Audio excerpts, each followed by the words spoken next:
Pag nakita ng board na hindi gusto ng investor si Philip, napipilitan silang patalsikin siya. Hindi kita bibigyan ng pagkakataon. Hindi ko hahayaang sirain mo kami ni Lucas. Gusto ko ipakilala sa inyo, pinakamamahal kong asawa, Claire Salazar. Well, I must admit, malayong-malayo ka kay Olivia. A feisty nobody. Masarap kang putulan ng sungay, Claire Salazar. Hindi tayo na-introduce ng maayos. So nandito ako para ipakilala ang sarili ko. Nakikipag-flirt ka ba sa akin, Mr. Bencamino? Alam ba ng asawa mo na lumalapit ka sa akin ngayon? Sa susunod na hahawakan mo ko, hindi ako magdadalawang isip na kasuhan ka ng sexual harassment, Attorney Bencamino. Alam kong hindi ikaw si Olivia, pero pakiramdam ko na buhay siya ng dahil sa'yo. At hindi ko kinakayang sakit tuwing nakikita kong magkasama kayo ni Salazar. Panahon na para maging isa akong tunay na journalist. Isang taong humahanap at nagsisiwalat ng totoo. Alam ko yung mga katulad mo, mapagpanggap. Kunwari, inosente, pero nasa loob ang kulong. Kakayanin ko yung pangmamatay niyo sa akin. Pero wag na wag niyo sasaktan ng asawa ko dahil hindi ako magdadalawang isip na girahin at guluhin ang mga buhay niyo ng mga Bencamino. Nakakaramdam ako ng awa para sa'yo, Lucas Bencamino. Hindi ko may pagkakaila, may epekto sa akin pag nakikita kita. Dahil baka away ka ni Philip at gusto ko siyang protektahan mula sa'yo. Nagtatalo pa rin ang isip ko. Pero tuwing nakikita ko ang epekto mo sa kanya, lalo akong nasisigurado na ikaw ang pinakamalaki kong sandata laban kay Lucas Bencamino para mapapagsak siya. Hindi magtatagal, makakasiguro ko kung sino ka. At umaasa akong hindi ikaw si Olivia. Sana hindi ikaw ang brutal kong kaaway. Ilang taon mo na pinagplanuhan ang pag-iganti mo, pero sa huli, hindi mo magawa kasi mahal mo. Ay, pag-ibig nga naman.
Dahil sa panaginip ko kay Lucas, hindi ko maiwasang isipin kung anong klaseng tao siya kay Olivia.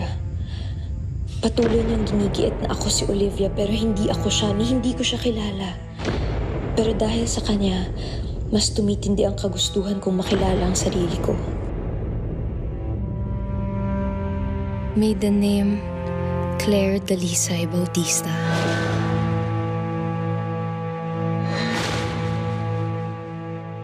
Ngayon, Claire Bautista Salazar.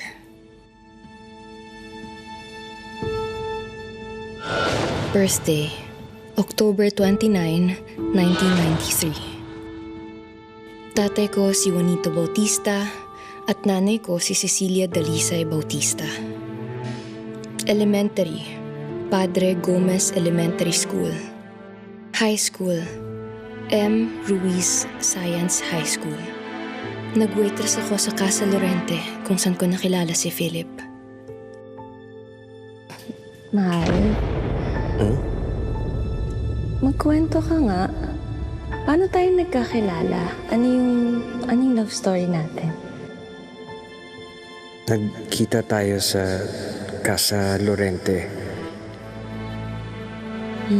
Tapos, doon ka kasi nagtatrabaho eh. inabot mo sa akin yung menu. Then, pagkatapos nun, hindi na maalis yung mga tingin ko sa'yo.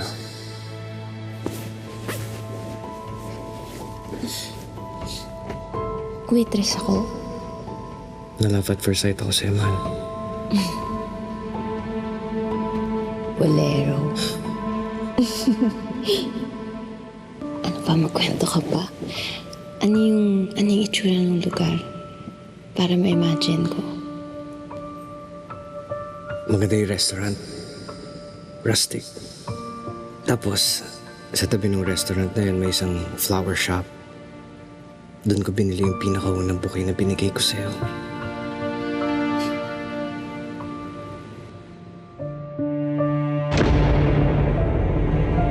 Iisa-isahin ko ang mga nasa listahan na to. Nandito sa mga to ang sagot na hinahanap ko. Kapag nahanap ko na ang sarili ko, mas magiging matatag akong harapin ang lahat ng pagsubok na pagdadaanan namin ni Philip.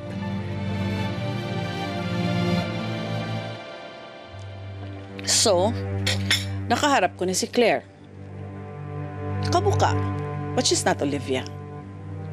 Paano ka nakakasiguro, ma? I just know. Kabisado ko ang mukha ni Olivia. I know every inch of her face. Di ba suklam ako sa kanya? Nung buhay pa siya, araw-araw kong ini-imagine na sinasampal-sampal ko yung face niya. Paano si Lucas, ma? Tingin ko apektado siya eh.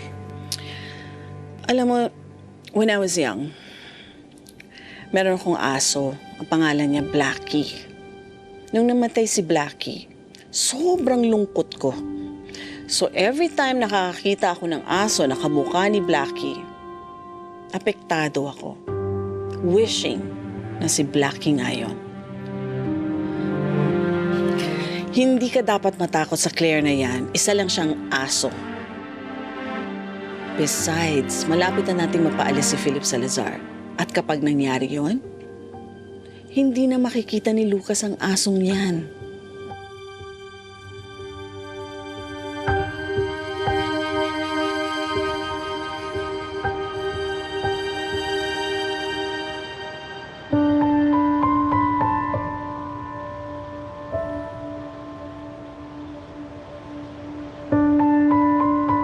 Sana may mahanap na akong sagot dito.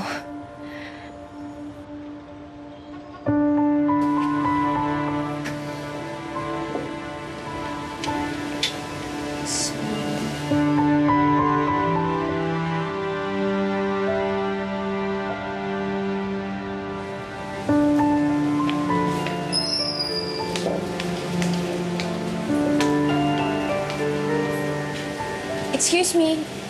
Ma'am, Alam niyo kung saan yung Casa Lorente?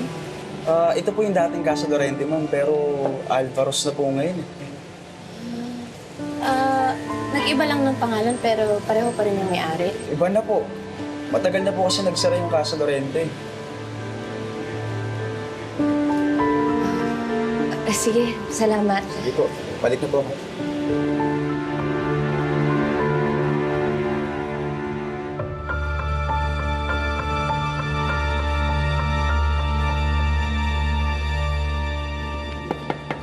Pasok.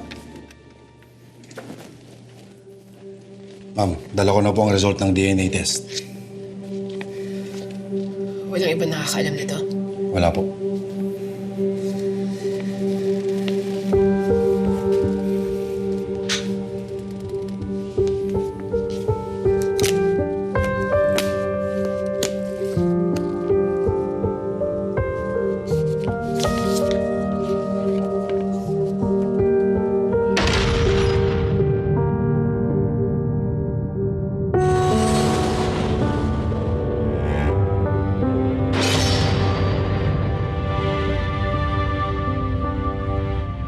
Siguraduhin mo walang ibang makakaalam nito. Yes, ma'am.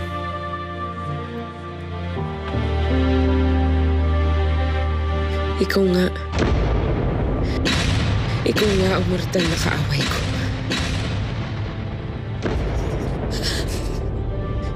Ikaw si Olivia.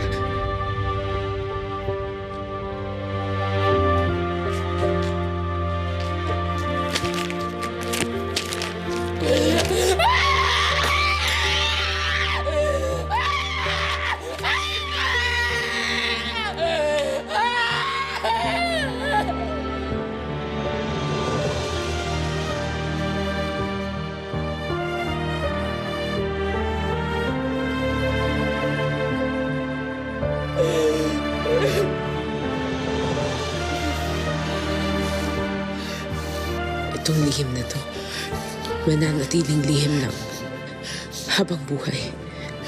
Hindi ito malalaman ni Lucas o ng kahit sino pa. Hindi ako papayag.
So, Claire, gaano katagal na nga ulit kayong kasal ni Philip?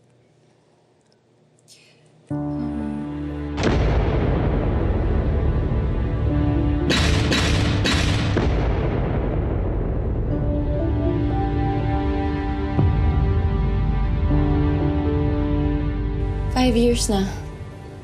Nung May.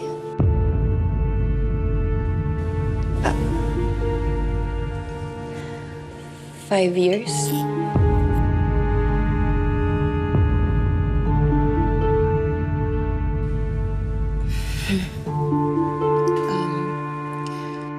Ang tagal na, no? Kung tutuusin, kalahating dekada na yun. Sophia? Okay ka lang? Ha? Oo naman. Excuse me, CR lang ako.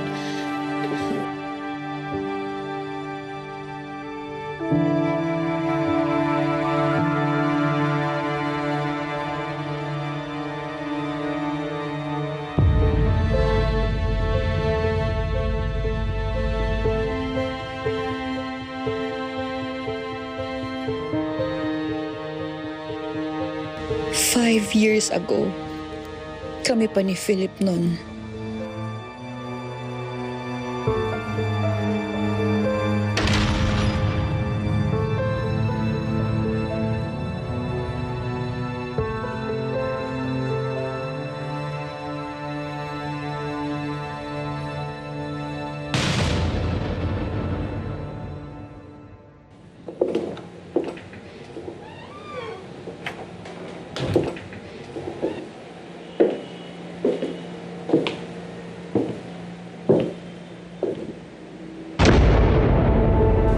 Sophia? Okay ka lang? Ha?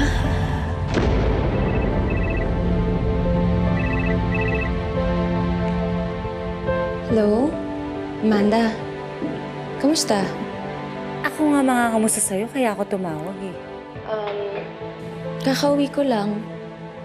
May minita kong kaibigan, si Sofia. Sofia Serrano. Kaibigan din ni Philip. Kilala ko siya. May nasabi yata ako na hindi niya nagustuhan. Bakit? May nakwento kasi ako tungkol sa amin ni Philip. Tapos, biglang nag-iba yung timpla niya. Na-trigger ko ata yung tungkol sa ex niya. Well, who knows kung anong tumatakbo sa isip nun?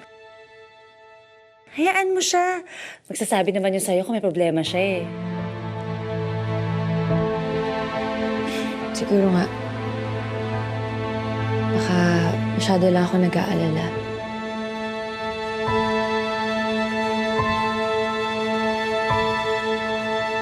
Nasa atin na ang momentum.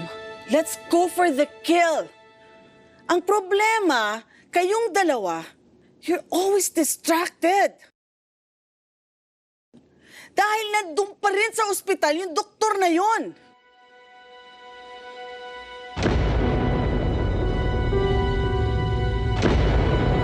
Imagine, isang pipitsuging doktor, hindi mo patalsi kaagad? Alam kong may kontrata siya, pero gawan niyo ng paraan.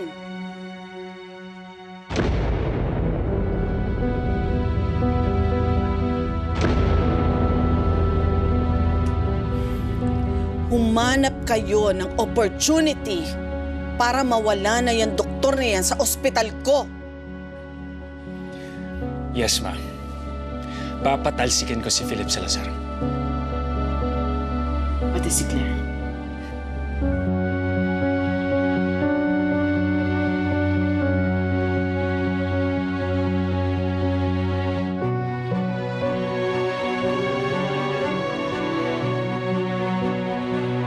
Pag napatalsik sa ospital si Philip, mapapatalsik na rin sa buhay namin si Claire.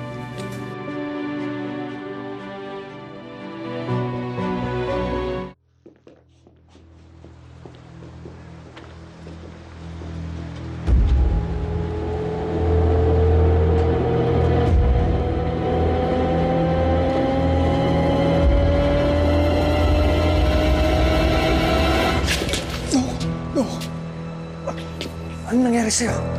Dok, parang awa mo na, Dok. Sandali. Dok, huwag mo na itimbre sa mga pulis to, Dok. Hindi pwede. Protocol to sa mga ganitong kaso. Dok, pag ako bumalik sa loob, mas mapapadali ang buhay ko, Dok. Hindi pwede.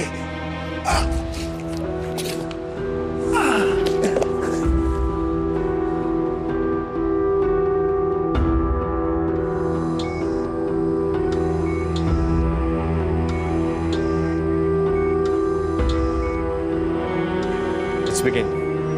Knife. Cutting.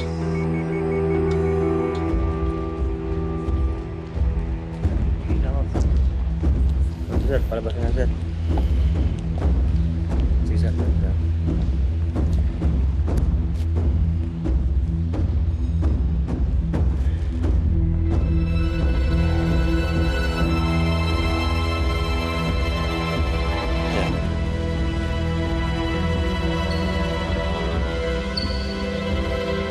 Sigurado ka bang ito yung ospital?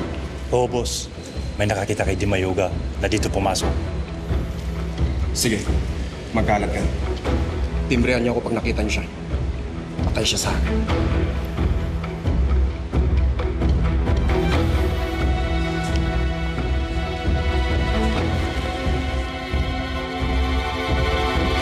May hinahanap ako. Ronald Di Mayuga ang pangalan. Sige, sir. Sandali lang po, check ko lang po. Sir, wala pong nakaregister dito na Ronald Di Mayuga. Sige, salamat.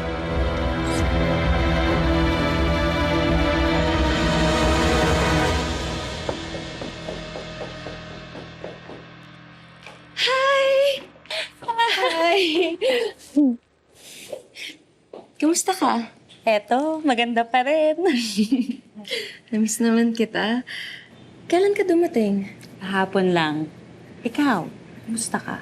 Kumusta yung amnesia? Ganun pa rin. Nananaginip ka pa rin ba?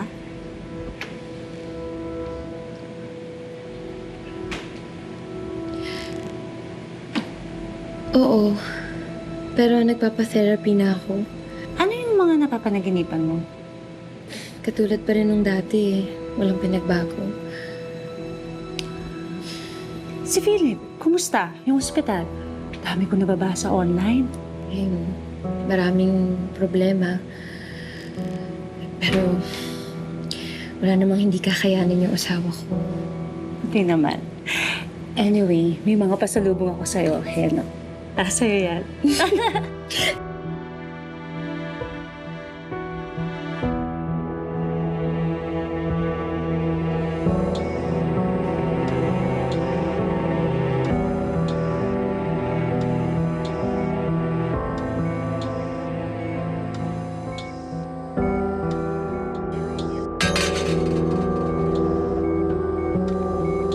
Closing.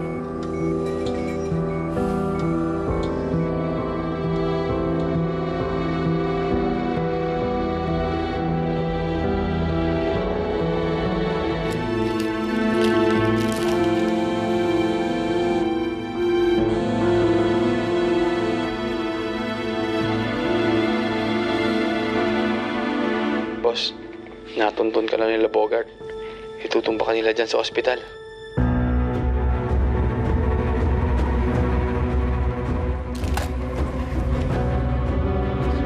Nurse. Tumawag ka ng mga pulis. Sabihin mo kay Dr. Serrano tsaka kay Dr. Abelio na i-secure yung ospital dahil may mga nakapasok na gang members dito. Papatay nila yung pasyente natin. Ha? Sige na, bilisan mo.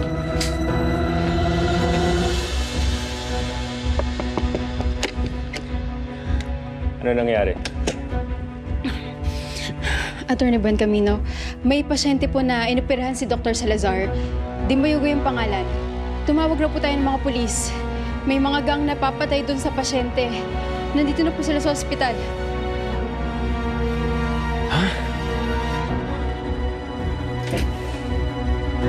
Ano naman tungkol ang pinasok mo sa Salazar?